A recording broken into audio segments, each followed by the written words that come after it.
Hello students, তো যোৱাকালি সেবাৰ পৰা এখন ইম্পৰ্টেণ্ট নোটিছ আহিছে সেবা স্পোকেন ইংলিছ এপৰ ৰিলেটেড। তোমালোকেও জানা যে সেবা স্পোকেন ইংলিছটো কিমান ইম্পৰ্টেণ্ট হয়, কাৰণ SSLC এক্সামে হওক বা হাফ ইয়াৰলি এক্সাম তাত তোমালোকৰ 10 মাৰ্কছ আহিব সেবা স্পোকেন ইংলিছ এপৰ পৰা। তো আহা নোটিছত কি দিছে আমি পঢ়ি চাওঁ।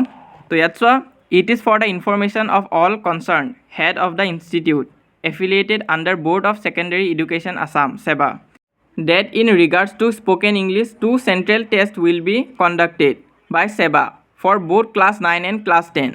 All the schools are directed to take necessary steps accordingly.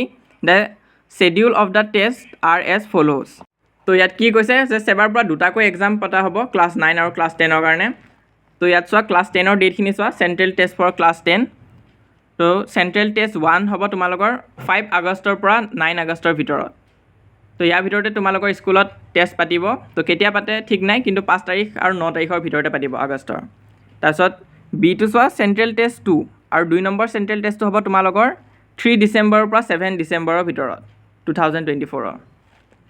তাৰপিছত তোমালোকে নেক্সটটো চোৱা, central test for class 9। Class 9ৰ কাৰণে টেষ্টটো হ'ব 21 অক্টোবৰৰ পৰা 25 অক্টোবৰৰ ভিতৰত, আৰু চেণ্ট্ৰেল টেষ্ট 2 হ'ব 20 জানুৱাৰীৰ পৰা 24 জানুৱাৰীৰ ভিতৰত।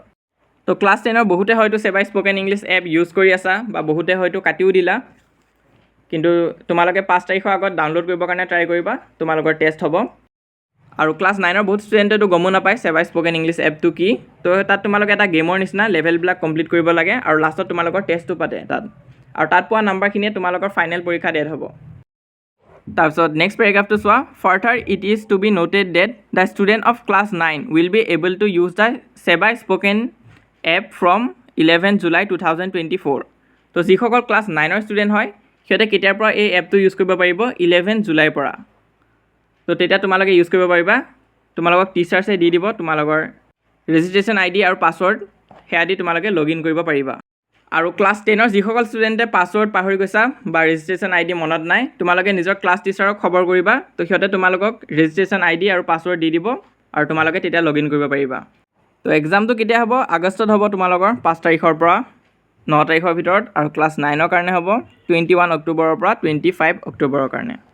আৰু ইয়াত দেখুওৱা এই লিংকটো তোমালোকৰ কাৰণে নহয়, এইটো টিচাৰ্ছৰ কাৰণে। তো সিহঁতে তাত গৈ ষ্টুডেণ্ট লিষ্ট চাব পাৰিব। তো এইখন আছিলে নোটিছখন, গোটেই বুজাই দিয়া হৈছে। তো এতিয়াও যদি কিবা ডাউট বা কনফিউজন আছে তোমালোকে কমেণ্ট ছেকশ্যনত সুধিব পাৰা, মই ৰিপ্লাই দিব ট্ৰাই কৰিম। তো এইখন এখন ইম্পৰ্টেণ্ট নোটিছ আছিলে, কাৰণ বহুতেতো গমো নাপায় যে সেবা স্পোকেন ইংলিছটো এবাৰো লাগিব তোমালোকক। ক্লাছ 10ৰ ষ্টুডেণ্টখিনি যদি কিবা প্ৰব্লেম হৈ আছে পাছৱৰ্ড বা কিবা লগত ৰিলেটেড, তেনেহ'লে তোমালোকে টিচাৰ্ছক জনাবা নিজৰ স্কুলৰ। আৰু ক্লাছ 9ৰ ষ্টুডেণ্টখিনিয়েতো গম পাবাই, টিচাৰ্ছে তোমালোকক 11 জুলাইত জনাব। নোটিছখন হোৱাটছআপ চেনেলত দি থৈ দিছোঁ, তোমালোকে যদি এতিয়ালৈ জইন কৰা নাই সোনকালে জইন কৰিবা, লিংক পিন কমেণ্টত দি দিম। আৰু এনেকুৱাকৈ আগলৈ ইনফৰমেশ্যন পাই থাকিবৰ কাৰণে তোমালোকে আমাৰ এই চেনেলটো ছাবস্ক্ৰাইব কৰিবা।